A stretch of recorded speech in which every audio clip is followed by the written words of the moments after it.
Olá, coleguinha. Eu sou o Júlio, professor de Física. A gente vai ter mais uma aula de Ciência da Natureza hoje, suas tecnologias. A nossa aula de hoje vai ser a respeito de luz, tá? Luz, partícula e onda. Nós vamos estudar um pouco de óptica geométrica, e a óptica geométrica estuda alguns fenômenos relacionados com a luz. A princípio, nós não vamos nos preocupar com o que é a luz. A gente só vai considerar que a luz é aquela coisa, vamos dizer assim, que chega até os nossos olhos, sensibiliza os nossos olhos e permite que a gente possa enxergar, tá? Para poder aprofundar um pouco na óptica geométrica, a gente tem que ter conhecimento de alguns conceitos básicos. A gente vai começar com fontes de luz. O que é uma fonte de luz? São corpos, são objetos que emitem luz. Essa luz pode ser desse próprio corpo, ou essa luz pode ser de um outro corpo que está mandando a luz para ele e está só refletindo. A gente pode classificar as fontes de luz de diversas formas. A gente tem a fonte primária ou corpos luminosos. O que são essas fontes primárias ou corpos luminosos? São aqueles que emitem a própria luz. Por exemplo, o Sol, as estrelas que a gente enxerga à noite, a chama de um fósforo, a chama do fogão, a luz de uma lâmpada, um vagalume na mata. São corpos que emitem a própria luz, eles são chamados luminosos ou fontes primárias. Agora, já eu, por exemplo, que eu não emito a minha própria luz, eu só passo para frente a luz que eu recebo das lâmpadas, que eu recebo do sol, que a gente recebe do fogo. Eu sou uma fonte de luz secundária ou um corpo iluminado. O que a gente mais encontra são corpos iluminados. Parede, o livro que a gente tem sobre a mesa, o chão. Todos os corpos que não produzem a própria luz são corpos iluminados, tudo bem? Outra forma de classificar as fontes de luz é pelo tamanho dessa fonte de luz. Se ela é uma fonte de luz pequenininha comparado com o que a gente está olhando ao redor, a gente chama de uma fonte pontual ou uma fonte pontiforme. Exemplos, são coisas que para a gente estão distantes. Por exemplo, as estrelas que a gente enxerga à noite são pontinhos pequenininhos na escuridão da noite. Se eu tenho uma cidade inteira, eu vou observar uma lâmpadazinha ali na cidade, aquela lâmpada é uma fonte pontual, porque ela é muito pequena comparada com a cidade, tudo bem? Além disso, a gente tem as fontes extensas. O que são as fontes extensas? São aquelas que o tamanho para a gente faz diferença. Então, uma lâmpada, que para uma cidade é uma fonte pontual, quando eu estou próximo dessa lâmpada, essa lâmpada passa a ser uma fonte extensa, porque o tamanho dela eu não posso desprezar, tudo bem? O Sol iluminando a Terra, pelo grande tamanho do Sol, ele também é considerado uma fonte extensa. Porque se a gente, por exemplo, com um filtro apropriado, uma lâmina de raio-x, se você coloca na frente para poder observar o Sol durante o dia, você vê o tamanhozinho do Sol ali, mais ou menos o tamanho de uma moeda. Então, o Sol é uma fonte extensa, tá? Para a gente aqui na Terra. Continuando, a gente vai definir o que são raios de luz. O que são esses raios de luz? É a forma que a gente representa a luz para poder iluminar as coisas. Normalmente, a gente apresenta por uma reta com uma indicação no sentido para onde que essa luz está indo. Tudo bem? Se a gente tem muitos raios de luz, tem um conjunto de raios de luz, a gente chama isso de feixes de luz. Eles também podem ser classificados. A gente tem o feixe paralelo, que são raios de luz todos com a mesma direção, mesmo sentido, todos indo para o mesmo lado. A gente tem o feixe divergente, que é aquele que a luz está se espalhando a partir de um mesmo ponto, tudo bem? E a gente tem o feixe convergente, que é aquele que os raios estão se encontrando no mesmo ponto, ok? A gente tem os meios ópticos. O que são esses meios ópticos? São meios por onde a luz vai passar, tá? Esses meios podem ser chamados de transparentes. O que é um meio óptico transparente? É aquele que a luz passa sem dificuldade alguma. Por exemplo, o ar é um meio óptico transparente. Da tela que você está assistindo essa aula até você, a luz vem sem problema algum para poder chegar nos seus olhos, tá? Não faz desvio, não tem nenhuma dificuldade. Então, o ar entre a tela e o seu olho é um meio transparente, porque a luz consegue se propagar sem problema algum. A gente tem os meios translúcidos. O que são os meios translúcidos? É aquele que a luz consegue atravessar, mas ela tem uma certa dificuldade para poder atravessar esse meio. Por exemplo, se eu coloco um óculos escuro, a luz consegue atravessar pelo óculos escuro, mas como parte da imagem, vamos dizer assim, eu enxergo tudo meio acinzentado por causa desse óculos escuro, então acontece que eu tenho perda de um pouco da luz que está chegando até o olho. Essa lente do óculos escuro é um meio translúcido, tá? Por exemplo, eu pego um plástico colorido, coloco na frente de alguma coisa, por exemplo, um plástico azulado, coloco na frente, tudo que eu vejo através desse plástico, eu vou ver meio azulado. A luz está atravessando esse plástico, mas ela não atravessa completamente. Tem alguma perda de informação, algum desvio na luz, que a gente acaba não vendo perfeitamente as coisas do outro lado. Então, esse plástico azulado, ele também é um meio translúcido, tá? Além do transparente e do translúcido, nós temos um meio opaco. O que é um meio opaco? Aquele que a luz chega, bate e ela não consegue atravessar. Tudo bem? Por exemplo, a minha camisa é um meio opaco, tá? Porque a luz bate e não consegue atravessar a minha camisa. A parede é um meio opaco, o chão é um meio opaco, tudo bem? Continuando, o mais importante na óptica geométrica são os princípios da óptica geométrica, tá? Por exemplo, aqui nessa imagem, essa representação aqui, nós temos uma janela aberta, representando que a luz está passando pela janela e iluminando o chão. A gente pode reparar que aqui, nessa representação, vem tudo retinho, tudo bem? Por quê? O primeiro princípio da óptica geométrica é a propagação retilínea da luz. O que significa isso? A luz, ela sempre se propaga em linha reta. Isso é muito fácil da gente demonstrar. Por exemplo, para você poder enxergar alguma coisa, essa coisa tem que ter uma linha reta entre o seu olho e aquela coisa. Então, eu estou olhando aqui para você, coleguinha. Você consegue me enxergar porque tem uma linha reta entre a tela e o seu olho. Se você vira para o lado, não tem mais essa linha reta, você não vai enxergar a tela que você está assistindo essa aula nesse momento. Tudo bem? A propagação retilínea da luz é uma coisa muito boa, porque, pensa bem, se a luz viesse fazendo curva até chegar aos nossos olhos, o que aconteceria? Por exemplo, você está andando na calçada, você consegue ver as pessoas que estão na sua frente, você olha para o lado, você pode ver um carro passando, por exemplo. Se a luz fizesse curva, a luz poderia vir desse carro, fazer uma curva e chegar até o seu olho. Então, você andando pela calçada, acharia que tem um carro vindo na sua direção. Seria muito problemático isso. Como a luz se propaga em linha reta, esse tipo de, vamos dizer assim, miragem, esse tipo de ilusão de ótica, ela não acontece. Tudo bem? Próximo princípio da óptica geométrica é o quê? Nessa imagem, a gente pode ver o seguinte: tem luzes de um holofote indo para um lado, luzes de um holofote vindo para o outro, e essas luzes estão se cruzando. A gente pode ver que essas luzes acabam passando uma pela outra. Tudo bem? Esse é outro princípio da óptica geométrica, que é a independência dos raios de luz. O que ele diz? Se eu tenho a luz, raios de luz se cruzando, ou feixes de luz se cruzando, eles vão passar um pelo outro, como se nada tivesse acontecendo. Tá certo?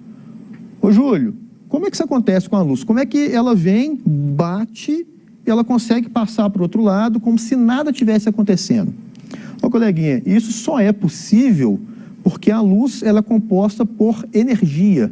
A luz não tem uma bolinha, tipo uma bolinha de gude, nada disso. Por ser apenas energia, ela consegue passar um pelo outro e continua seu caminho como se nada tivesse acontecido.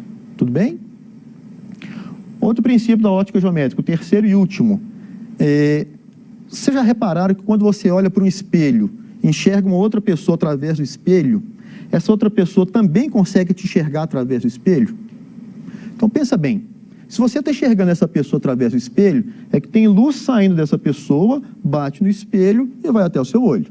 Se essa pessoa está te enxergando através do espelho, é que a luz sai de você, bate no espelho e vai até essa pessoa também.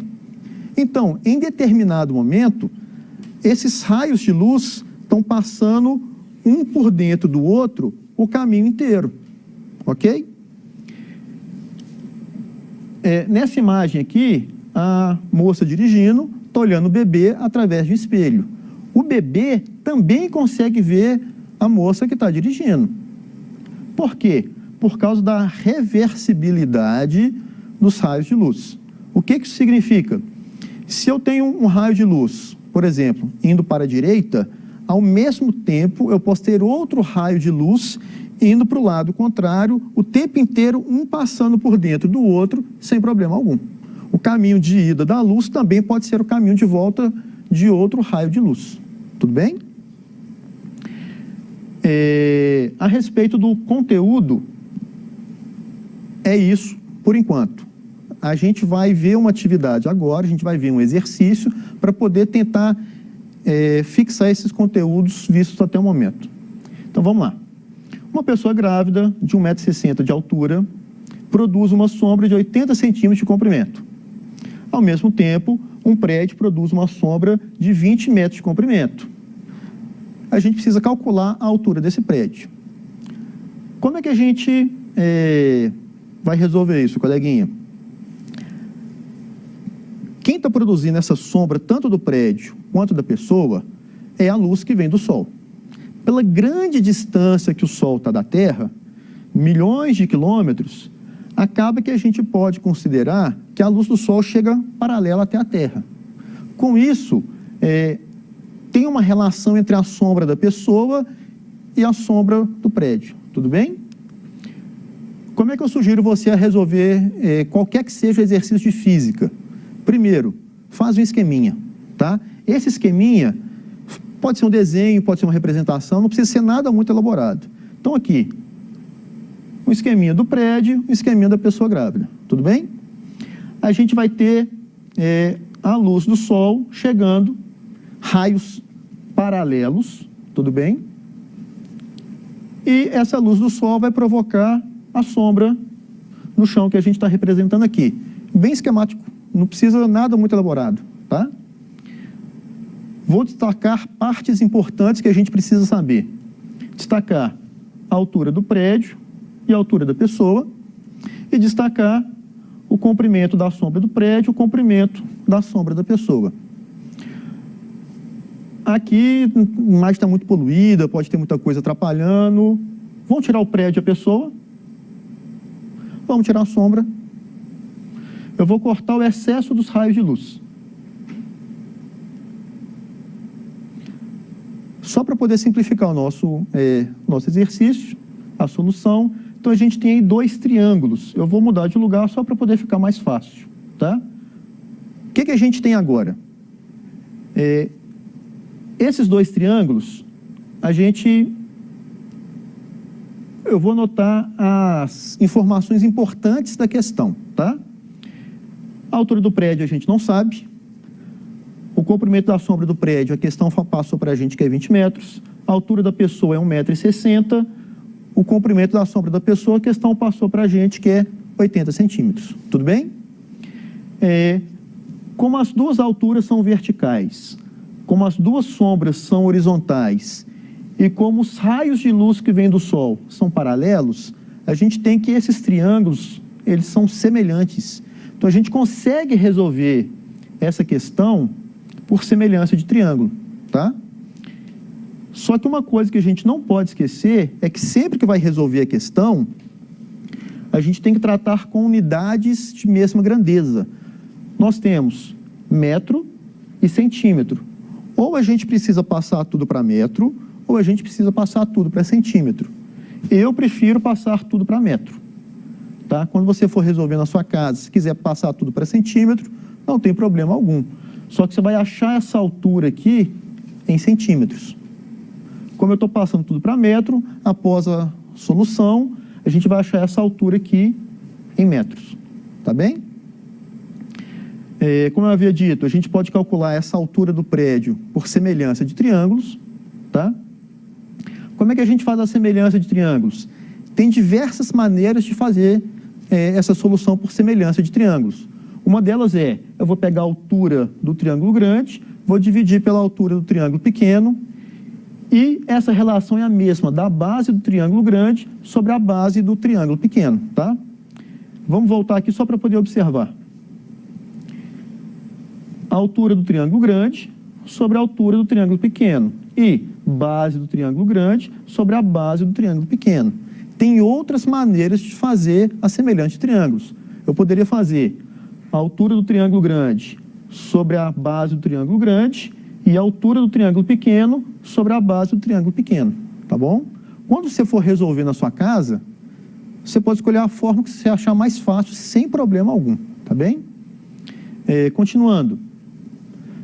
Qual que é a altura do triângulo grande, a altura do triângulo pequeno, base do triângulo grande, base do triângulo pequeno? Voltando na questão, a gente consulta, vai ver que a altura do grande a gente está chamando de H. A altura do pequeno, a questão passou para a gente que é 1,6 metros. A base do grande é 20 metros. A base do pequeno, 0,8 metros ou 80 centímetros. Tudo bem? Famoso multiplicar cruzado. Na matemática, o produto dos meios é igual ao produto dos extremos. Então, a altura vai ser 20 vezes 1,6 dividido por 0,8. Ô, coleguinha, vou dar uma dica para você agora. Não faça essa multiplicação, tá bom? Nas questões do Enem, geralmente os números das questões, eles são escolhidos após a resolução da questão ter sido feita, tá? Então, muitas vezes, eles usam números que a gente consegue realizar simplificações ao longo do exercício. Esse aqui é um caso desse. Repare, 1,6 e o 0,8 estão relacionados. Perdão. Eu consigo simplificar esse 1,6 e o 0,8 e vou ter uma relação que vale 2. Tudo bem? Então, aqui fica muito simples. 20 vezes 2, a altura desse prédio é de 20 metros. Correto? Vamos recapitular só para poder enfatizar, tá bem? A gente vai resolver por semelhança de triângulos. Eu resolvi fazer pela altura grande dividido pela altura pequena, tem a mesma relação da base grande dividido pela base pequena. A altura grande é a altura do prédio, estou chamando de H. A altura pequena é a altura da pessoa, que é 1,6 metros. A base grande é a sombra do prédio, que é de 20 metros. A base pequena é a sombra da pessoa, que é de 80 centímetros, 0,8 metros. Produto dos meios é igual ao produto dos extremos, a gente multiplica cruzado aqui. Então, vou pegar esse 1,6 que está dividindo, vou passar para o outro lado multiplicando. Então, vai ficar 20 vezes 1,6 é igual a... 20 vezes 1,6 dividido por 0,8. A gente vai ter simplificação desse 1,6 com 0,8. 20 vezes 2, simplificando, vai dar 2. 20 vezes 2, essa altura do prédio é de 40 metros. Tudo bem? Obrigado, bons estudos e nos vemos na próxima aula.